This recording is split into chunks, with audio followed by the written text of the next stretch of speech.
बिस्मिल्लाहिर्रहमानिर्रहीम। अस्सलाम वालेकुम माय डियर स्टूडेंट्स। ओके, आज हम पढ़ेंगे जो हमारा टॉपिक है मैकेनिज्म ऑफ ब्रीथिंग। हमारे पास आप लोगों को पता है कि what is the mechanism of breathing, कि ब्रीथिंग हमारे पास किस तरह होती है। ठीक है, आप लोग जानते हो ब्रीथिंग हमने ऑलरेडी डिफिनीशन की थी कि inhalation and exhalation of air, okay, is called breathing. या हमने कहा था कि the moment of associated with gases exchange, okay, is called breathing.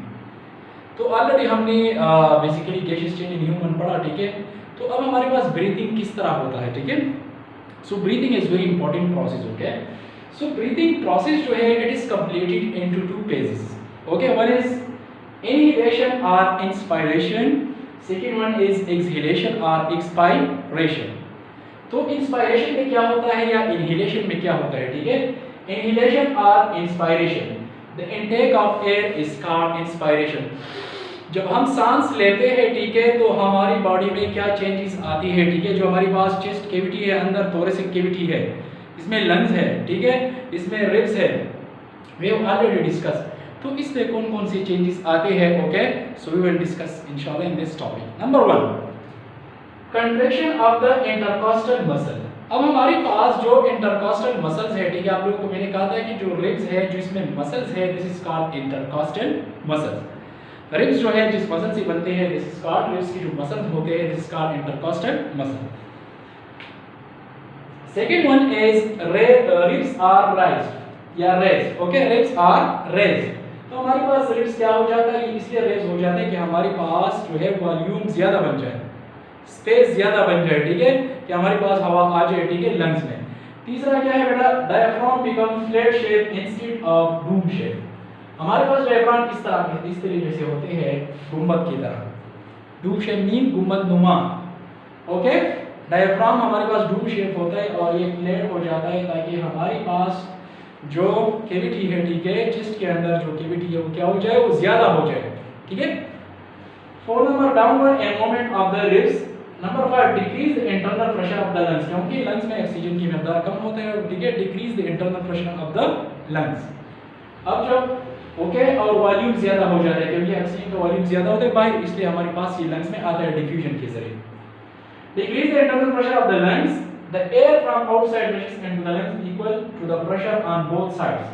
अब हमारे पास क्या होता है, क्योंकि इंटरनल प्रेशर जो है, ठीक है, हमारे पास लंग्स का वो क्या हो जाता है, वो कम हो जाता है। तो जब हमारे पास ऑक्सीजन अंदर आ जाते हैं, हवा अंदर आते हैं, ठीक है बेटा, outside rushes into the lungs to equalise the pressure on both sides, क्योंकि दोनों लंग्स में वो क्या करते हैं, इक्वली हमारे पास डिस्ट्रीब्यूट करते हैं किस चीज को, हवा को।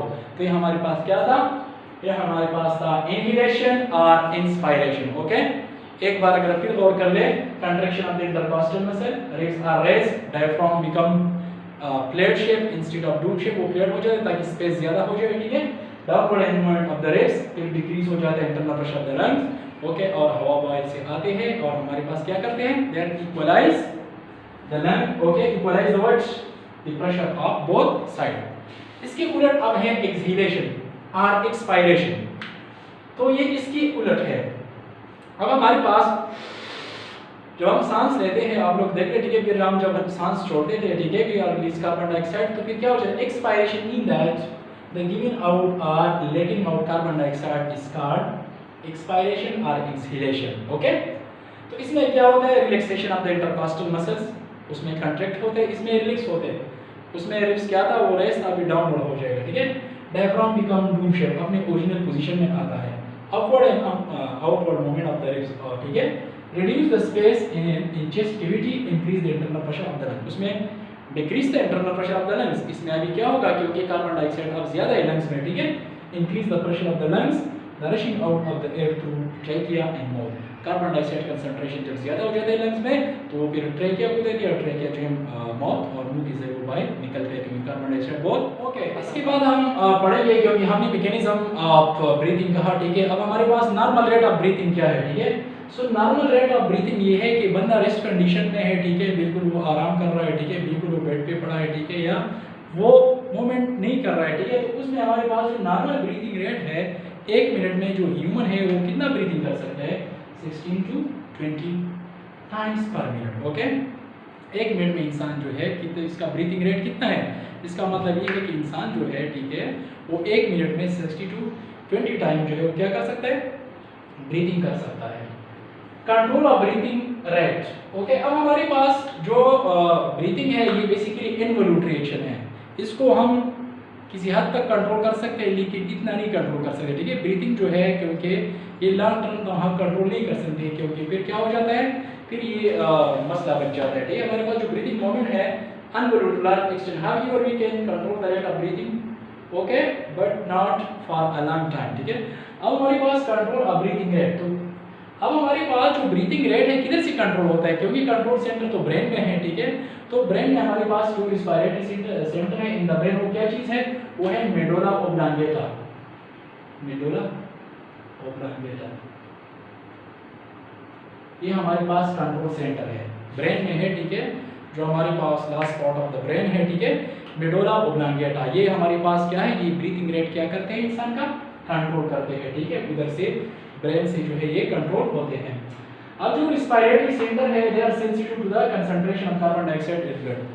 अब हमारे पास जो स्टिमुलेशन आता है या स्टिमुलस आता है चेंज, तो कार्बन डाइऑक्साइड जो हमारे पास ज्यादा हो जाता है तो क्या हो जाता है, they are sensitive to concentration of carbon dioxide blood, ठीक है। तो उधर से वो क्या करते हैं, फिर बॉडी को फिर कुछ पैगाम देते हैं कि ब्रीथिंग रेट क्या करो, कंट्रोल करो। ब्रेन का काम क्या करना है, हुकूमत करना है, कंट्रोल करना है, ठीक है।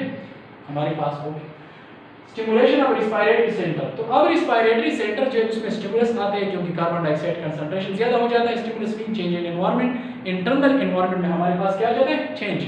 तो किस तरह, अब जब हम एक्सरसाइज करते हैं, ओके आप फॉर एग्जांपल फिजिकल एक्टिविटी करते हो, ठीक है, फुटबॉल खेलते हो, ठीक है, वर्जिश करते हो, हार्ड एक्सरसाइज करते हो या जॉब हॉट जॉब है, ठीक है, तो muscle and diaphragm to increase the rate of breathing, तो ब्रीथिंग रेट क्या हो जाता है, तेज हो जाता है, ठीक है।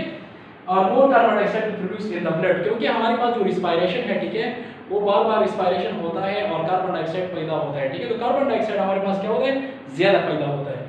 So response by respiratory centre, okay, तो रिस्पिरेटरी सेंटर जो मेडुला ओब्लांगेटा है ब्रेन में, उसका रिस्पांस क्या होगा स्टिमुलस के खिलाफ, ठीक है।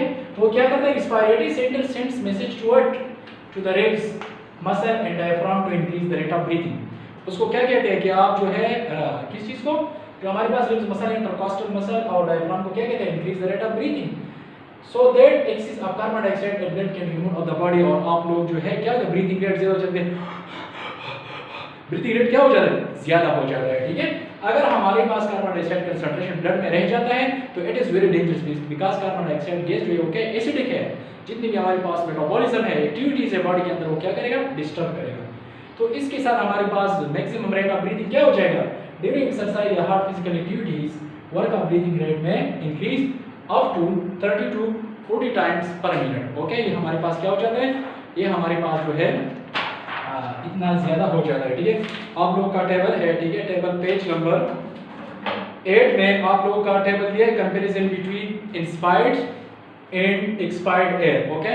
आप लोगों ने ये टेबल स्टडी करना है, ठीक है। इसमें हमारे पास अमाउंट ऑफ ऑक्सीजन है 21% हमारे पास इंस्पायर्ड होता है और एक्सपायर होता है 16%। हमारे पास अमाउंट ऑफ कार्बन डाइऑक्साइड है 0.04%, ठीक है, इंस्पायर्ड एंड एक्सपायर्ड, और ये मुख्तलिफ आप लोगों ने स्टडी करना है, ठीक है। हमारे पास दूसरा टॉपिक जो है वो क्या है, वो हमारे पास है जो आज हम पढ़ेंगे, क्या है, रिस्पिरेटरी डिसऑर्डर्स। नाम से पता चलता है disorder means they are work not properly, okay, abnormality आकर हो जाती है, ठीक है। हमारे पास व्हेन एब्नॉर्मलिटी आकर या do not work properly by this human respiratory system is called respiratory disorders. जब हमारा रिस्पिरेटरी सिस्टम जो है वो नॉर्मल काम नहीं करता, उसमें एब्नॉर्मलिटी आ जाते हैं, ठीक है, due to some reasons, okay, कुछ वजह से, कुछ वजूहात की वजह से हमारा रिस्पिरेटरी सिस्टम काम नहीं करता, ठीक है। तो इसी वजह से हमारे पास क्या है, इस कंडीशन को कहते हैं respiratory disorders, particularly high in Pakistan, okay. हमारे पास पाकिस्तान में जो परसेंटेज है रिस्पिरेटरी डिसऑर्डर का वो पाकिस्तान में ज्यादा है, ठीक है। क्यों, क्योंकि due to more concentration of air polluted, okay. अब हमारे पास जो हमारी हवा है उसमें पोल्यूटेंट ज्यादा है, पोल्यूशन ज्यादा है। आजकल जो हमारे पास सबसे ज्यादा रिस्पिरेटरी डिसऑर्डर है खतरनाक, वो है कोरोना वायरस। तो जो कोरोना है वो कितना खतरनाक है, ये भी रिस्पिरेटरी डिसऑर्डर है, ठीक है। लेकिन और जो डिजीज है वो पाकिस्तान में ज्यादा है, कोरोना तो अब सारी दुनिया को जो है ना अपने सारी दुनिया को लिपटा है, घेरे में ले गया है, ठीक है। इंशाल्लाह इस वबा से सब लोग जो है अल्लाह बचाए, ठीक है। लेकिन हमारे पास रिस्पायरेटरी डिसऑर्डर बहुत ख़तरनाक होती है, ठीक है। इतना ख़तरनाक भी नहीं होता, ठीक है, लेकिन इसमें कुछ कंडीशन बहुत ख़तरनाक होते हैं अगर हम एहतियात नहीं करते। तो हम जो है अपने रिस्पायरेटरी सिस्टम का ख्याल रखना चाहिए, ठीक है। सो रिस्पायरेटरी सिस्टम जो है इसमें डिसऑर्डर आ जाते हैं, एबनॉर्मलिटी आ जाती है, ठीक है। क्योंकि हमें कहते हैं कि आप लोग मास्क पहन लें, हम मास्क नहीं पहनते, हम कहते हैं कि यार नहीं है, अकेले कोरोना नहीं है और भी हमारे पास बहुत ज़्यादा जो है क्या है, इन ये सारे जो टू है इनसे मुख्तलिफ किस्म की बीमारियाँ पैदा होती है, ठीक है बेटा। अब हम आते हैं अपने टॉपिक की तरफ। तो सबसे हम we have some of the important respiratory disorder और discuss in this class, okay. तो सबसे पहले हमारे पास क्या है, ब्रोंकाइटिस। आखिर में हमारे पास जो एटस आता है इसका मतलब ये है कि ये इन्फ्लेमेशन है या इन्फेक्शन की वजह से ये डिजीज़ का डिजीज़ जो है ये इन्फ्लेमेशन या इन्फेक्शन की वजह से मतलब ये बीमारी आ गई है, ठीक है। इसका जो काज है वो क्या है, या बैक्टीरिया है, वायरस है, ठीक है। इसको आखिर में एटस आता है, ठीक है। सो ब्रोंकाइटिस नाम से पता चलेगा इन्फ्लेमेशन ऑफ ब्रोंकाई और ब्रोंक्यूल इज कॉल्ड ब्रोंकाइटिस। हमारी ब्रोंकाई में या ब्रोंक्यूल में क्या चलता है, इन्फ्लेमेशन या इन्फेक्शन, ओके। तो हमारे पास जब इन्फ्लेमेशन आ जाता है, ठीक है, तो ब्रोंकाई या ब्रोंक्यूल में this condition is called bronchitis.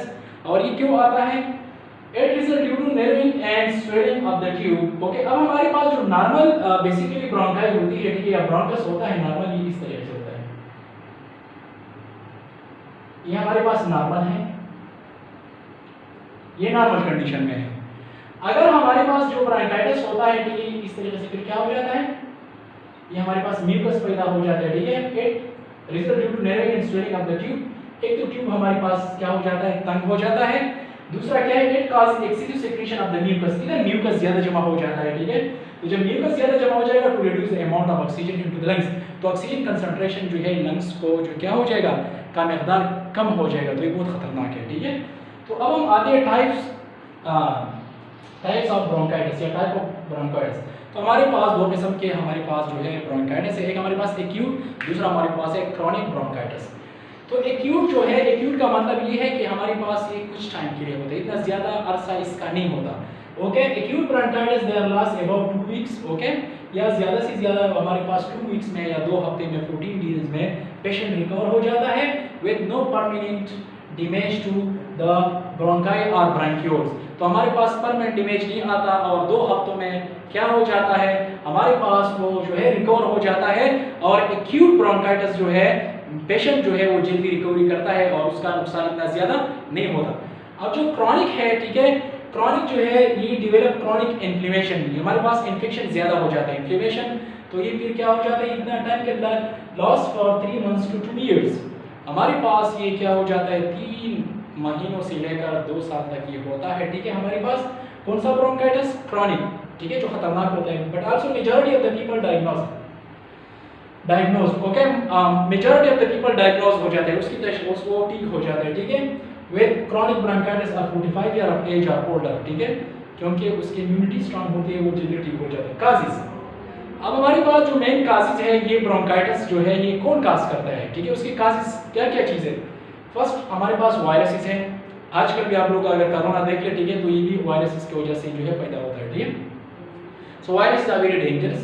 दूसरा हमारे पास बैक्टीरिया है, बैक्टीरिया की वजह से भी हमारे पास क्या है, हमारे पास जो है ये भी ब्रोंकाइटिस जो है ये काज करते हैं। तीसरा हमारे पास है एक्सपोजर टू इरिटेंट, जो इरिटेशन काज करते हैं, फॉर एग्जांपल टोबैको स्मोक, जो सिगरेट पीते हैं, ठीक है, तो जो टोबैको स्मोक है, ठीक है, इनकी वजह से भी क्या होता है, टोबैको स्मोक की वजह से भी हमारे पास ब्रोंकाइटिस पैदा होता है, ठीक है। तो बेसिकली हमारे पास जो है हमें ख्याल रखना चाहिए। सिम्टम्स, अलामतें, ब्रोंकाइटिस की अलामतें क्या होंगी, ठीक है। अगर आपके पास पेशेंट आ गया, ठीक है, और आपको कैसे पता चलेगा कि इस बंदे को ब्रोंकाइटिस है, ठीक है। तो सबसे पहले जो अलामत होगा कफ, खांसी होंगे, माइल्ड व्हीजिंग का मतलब है कि ये व्हिस्लिंग साउंड है, pitch whistling sound when they are breathing, okay.